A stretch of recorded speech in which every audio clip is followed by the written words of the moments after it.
Today's episode features some reselling news that crosses over into the world of sports, a weekly recap, and a look at what sold on eBay.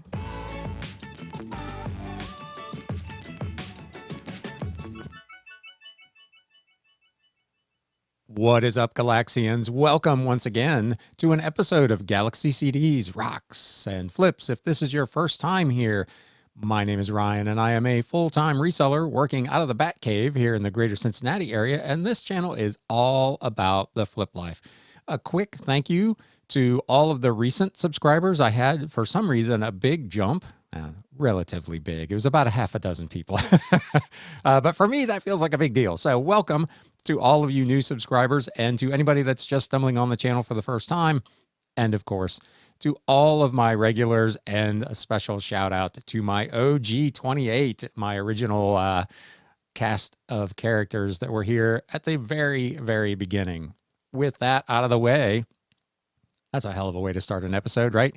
Let's start off with some reselling news. News updates. So there's not a ton since we did this just on Sunday, but there are a couple of things I wanted to hit. First up, eBay has announced that they are going to do another seller check-in this month. They just had one a couple of weeks ago at the end of February. There's going to actually be two for any of you who are watching or listening in Canada on March 18th from 2 until 3 o'clock Eastern Daylight Time. There will actually be a Canadian-only reseller check-in. So if you're in Canada, be sure to be on the lookout for that. There should be details within eBay on how to sign up to participate in that. In the United States, 4:30 Eastern on March 30th will be the next seller check-in. I believe you can register for that now.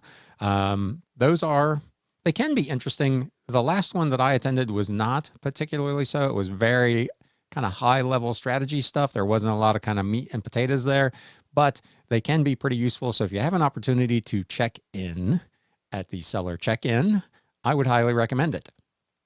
Moving on. Interesting news this week from the world of sports. So teams occasionally introduce new jerseys or throwback jerseys, and it's generally speaking a pretty tightly held secret within the organization. They don't want the image to get out in advance. They want to do a big public show, have some players on hand, and kind of do a big deal about it.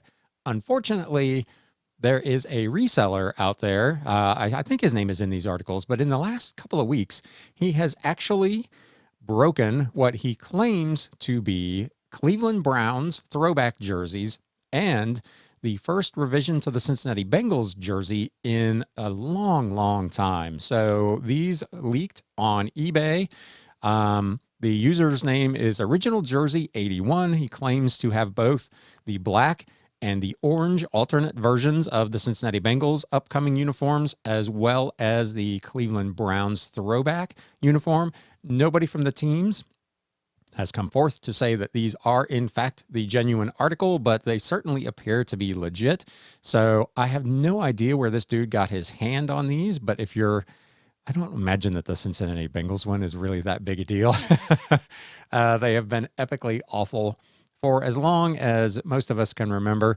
I'll show my age a little bit here. I actually remember when the Bengals went to the Super Bowl twice, what seems like an eternity ago. And it has been pretty much decades of ineptitude since then. But these new jerseys, with a new quarterback and all that jazz, maybe they're on to something. But I don't know if these are still listed on eBay or not. I didn't go to check. But as of last week, this fella had what appeared to be a couple of news stories that broke. The last thing we're going to cover for today in the news is there's an article, and as always, I will link to these in the show notes and the description below on CNN Business. It's actually a video, but the high point of it is, I believe it's the CEO of Etsy who is being interviewed, and he makes the claim that 80% of the sellers on Etsy are women. I guess that number doesn't surprise me, given that it's a very craft-oriented site. but 80% seemed like an extraordinarily high number. Let me know what you think about that. If you sell on Etsy, if you're a man or a woman, and let us know what your results have been there. We had some kind of bad news over the weekend about Etsy. So this was an interesting tidbit. I don't know if it's particularly newsworthy, but it caught my eye because the percentage was so enormous.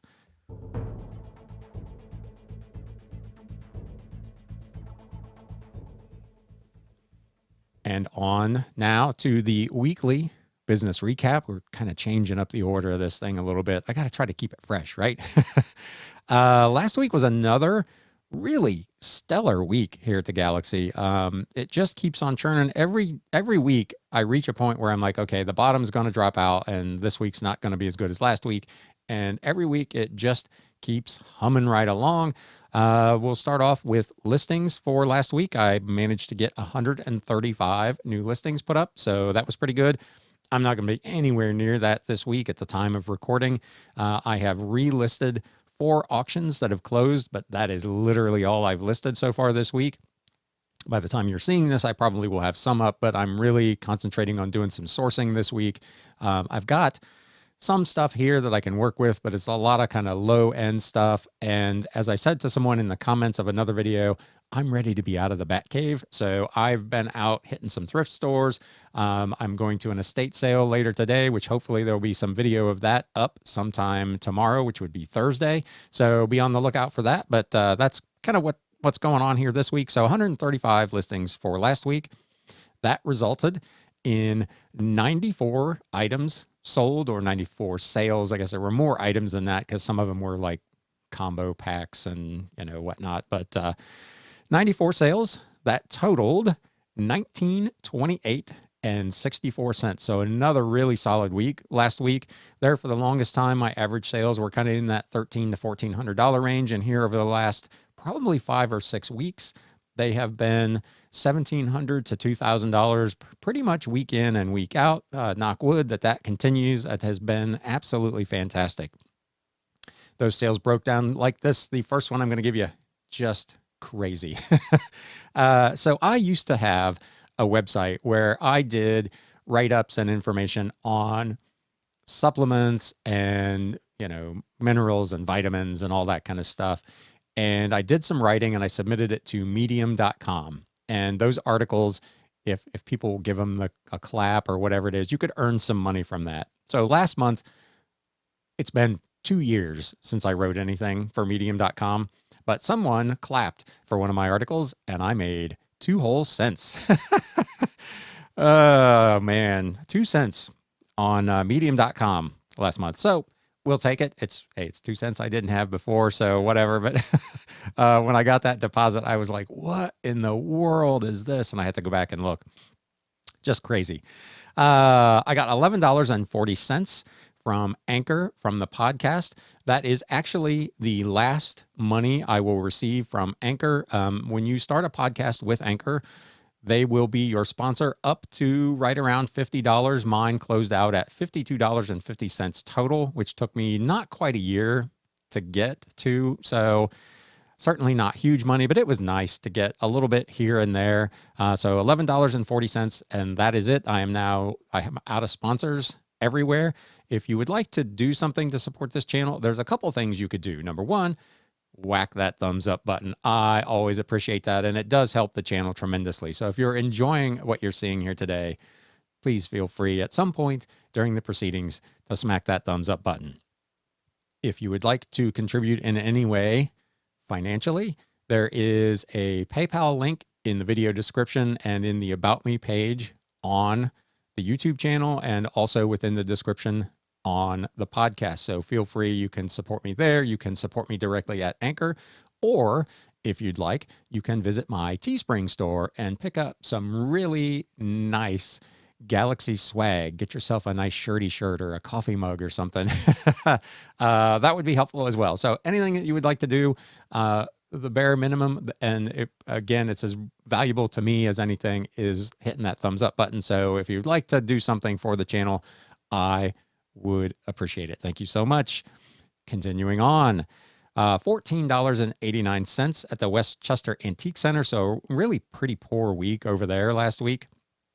I did $15 worth of interpersonal sales, things that were not really associated with anything online. $32.68 on Bonanza. So still every week, seemingly. As I got ready to start this recording, I got a little ching and sold something else on Bonanza. So Bonanza continues to generate a little bit of business each and every week. There is a link again in the show notes in the description below. If you're not signed up on Amazon or on Bonanza, it is a really easy thing to do. It's essentially fully automated once it's done. If you use my link, the first time you make a sale, I'll earn some Bonanza points. And as it turns out, that's worth about $10 to me in credit towards my bill. So that's not too hateful. Someone, a viewer, I don't know who, thank you. Someone did sign up using that link and made their first sale last week. That's part of this $32.68 was $10 in credit towards my bill. So thank you very much.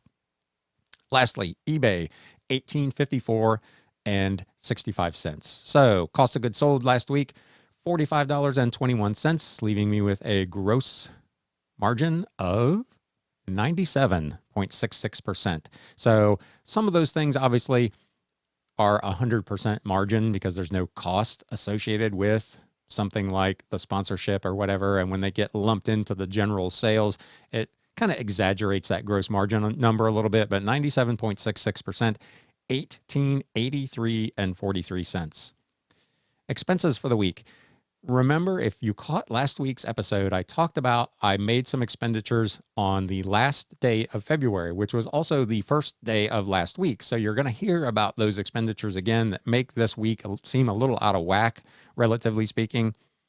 eBay fees totaled $282.73. Outbound shipping was $377.29, and then I had some supplies and my next month's rent at the Westchester Antique Center. So total expenses were $1,088.65. That left me with a net profit of 41.21% or $794.78. So still in all, a really good week. My target, for those of you who may not have heard it before, anything over $700 a week net pre-tax profit for me, I consider it to be a win. That's way more than I need to cover my expenses. We've talked about that before. If you're new here, just to give you a little bit of background, it's just me and Josie the cat. Unfortunately, I'm not married. I don't have any kids living with me. I got nothing going on but my house and my car payment. So my personal cost of living is fairly low. So I don't need to make $100,000 a year in order to make being a full-time reseller a viable option for me. This was more about, and I talked about this on my Instagram. If you're not following me there, shameless plug, be sure to follow me on Instagram. But I talked about this last week when I went out for the first of a number of walks. It was nice to be able to just take off and go do something for myself. And that was one of the reasons that I got into this. I'm not really to retirement age just yet, but clawing back some of my time, I spent approximately 30 years in retail and customer service oriented businesses where I was working 55 and 60 hours a week at someone else's discretion. And it's nice to have that time back. And that to me has been worth more than the money that I could make over there. So it's a trade-off, but in my particular case, one that I have very easily been able to make.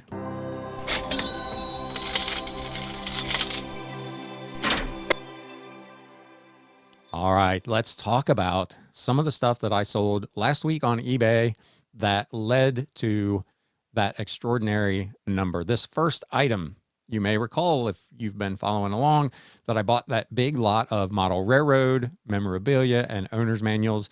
This first item is a Markland DL800 HO scale locomotive instruction manual. This is from, I want to say maybe the 1940s or 1950s. Went for $24.50 with free shipping on 10 bids. This was actually a really disappointing sale because this sold a week, actually 2 weeks previously at auction for $72.50, but the guy never paid. So one of the big complaints with eBay is that they don't have immediate payment required, which is a little difficult to do on an auction. You could set it up to where a payment method was on file, and if you bid, you were committing to pay whatever that amount was. There is a way they could do it. They've just chosen not to. In that particular case, it cost me not quite $50. So a little disappointing. Still happy to sell this. I own it for a nickel. So $24.50 out of a nickel is not too hateful, but $72.50 would have been a heck of a lot more fun. This next item, again, if you follow me on Instagram, you probably saw I posted a big tub full of DVDs, and I mentioned, I always tell people, I tell my family, I tell my friends, hey, I'm a reseller, and sometimes they will just give you stuff. My niece and her man gave me a giant tub full of DVDs. A lot of them were not particularly valuable, and they made their way over to my antique booth, but some of them, like this one, were not too bad. This is the Charles B. Pierce's original, The Legend of Boggy Creek. This came out in, I think, the 1970s. The movie did, and the DVD apparently is fairly scarce. I don't know if there's something weird about it. As soon as I listed it and it cross-posted to Bonanza, Bonanza actually deleted it for some reason, said it was not something I could sell on their site. I have no idea why. Nonetheless, less than 24 hours later, someone on eBay purchased it for $27.99 with free shipping. My cost of goods sold, $0. Next up, I had sold something from this band months and months ago, FYP, My Man Grumpy. This is from 1997. It was a new and sealed CD from Recess Records, as I understand it. This is a pretty cool punk rock band.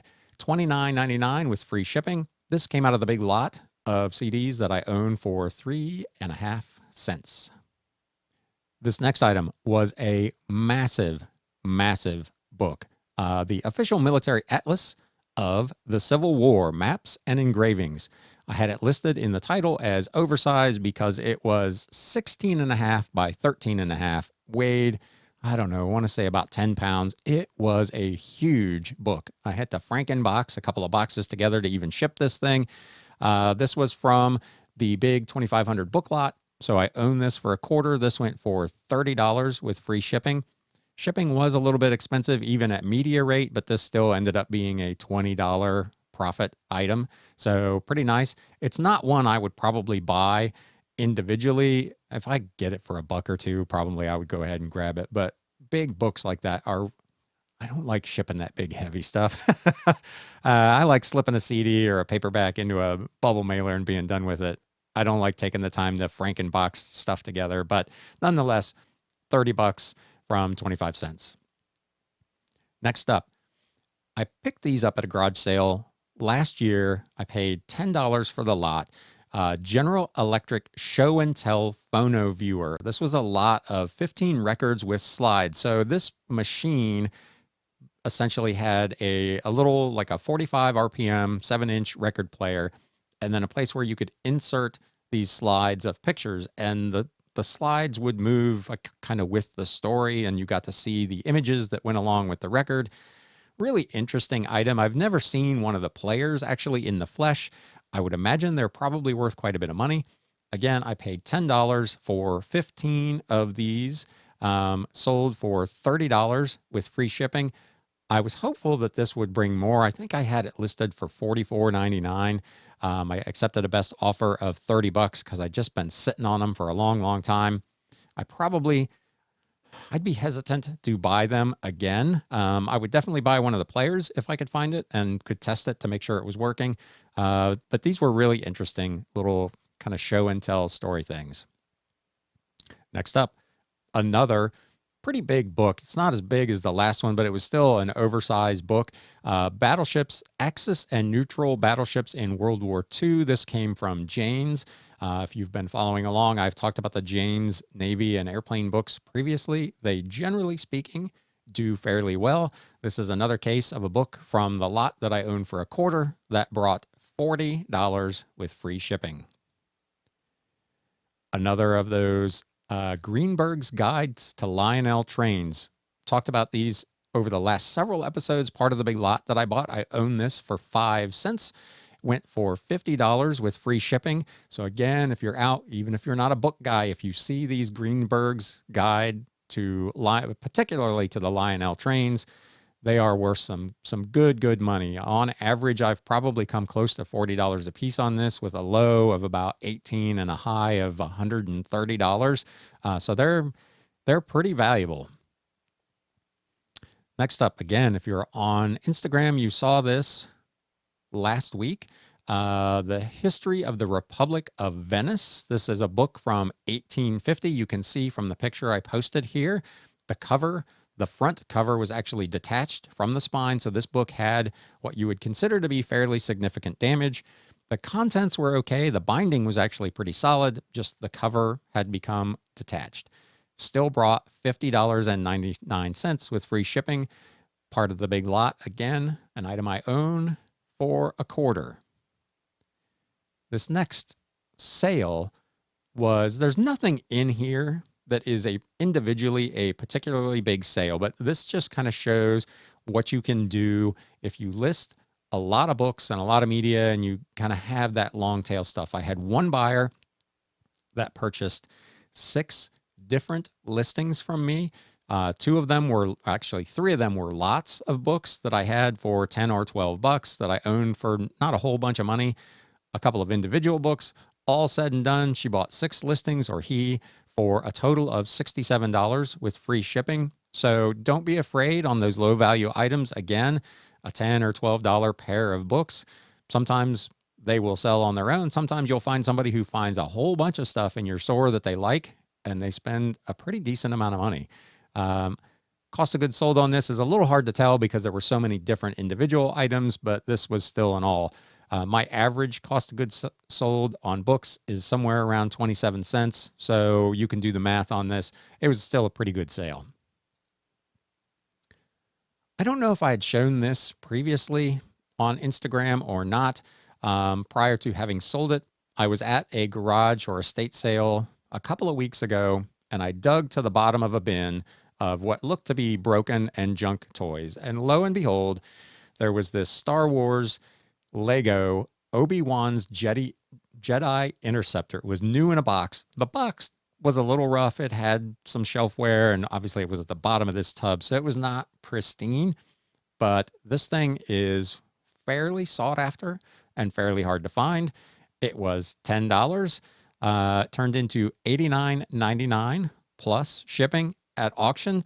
It only got one bid. There were 7 watchers, so at the last 5 minutes, I was hopeful that it might ramp up. I had seen, this was kind of at the low end of the comps. I'd seen some selling at 100 plus. I was hoping it would take off.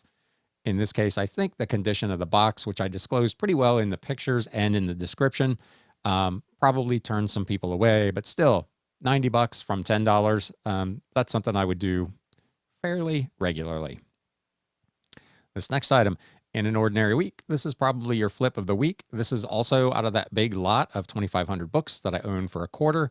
The Ruins of Ancient Rome, Drawings of French Architects. This was a really interesting book, hardcover in a cardboard slipcase that had all kinds of architectural drawings of ancient Roman structures.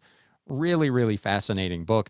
I had it listed for, I want to say $149.99. I got a best offer on it for $125 with free shipping.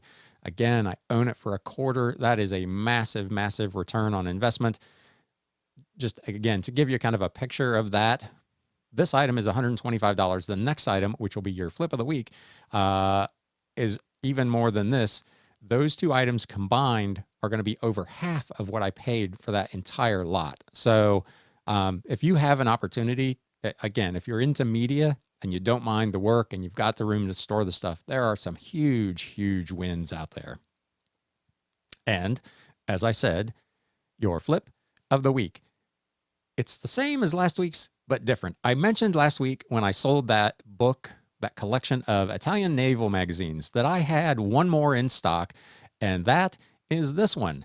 The Italian Navy volumes 1 through 3 had 4 issues bound in this really nice red leather binding. I don't know if it's the same buyer that bought the one last week.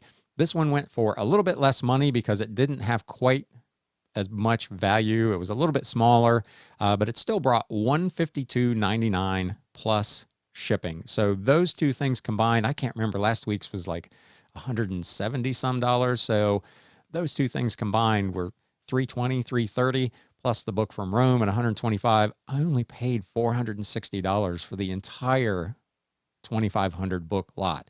So you can see where you can, again, if you don't mind the grind, you can afford to sell a lot of $10 and $12 books because your money is already made on these bigger items out of those lots. So if you can identify a lot that has some really high value items in it, you can grind away with kind of the bread and butter, 10 and 12 bucks here. And that is all pure profit.